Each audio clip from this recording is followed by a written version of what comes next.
We shouldn't call it Israel. We should call it the state of Rothschilds, or the banker wanker state, we could call it, because that's what it is. That's why it has control of the Epstein saga, to have control of American politicians, including President Trump, to have America fight its wars. 7 wars in 5 years, General Wesley Clark, just weeks after September 11th, when he was called to the Pentagon.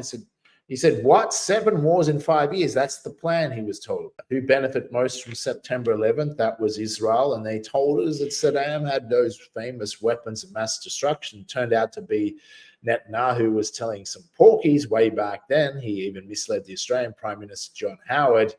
And I even voted against John Howard as a result of the invasion of Iraq.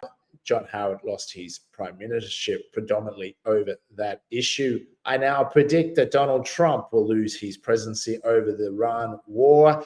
As I said in the beginning, early days of his presidency, 12 months ago, that Israel will be the death of Trump's presidency.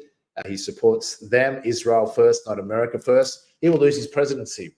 Now, many hope the Trump revolution, the MAGA, Make America Great, which was meant to be America first, was actually going to be what Trump promised. But it appears now that all hope is lost for those who still believe in the Trump cult.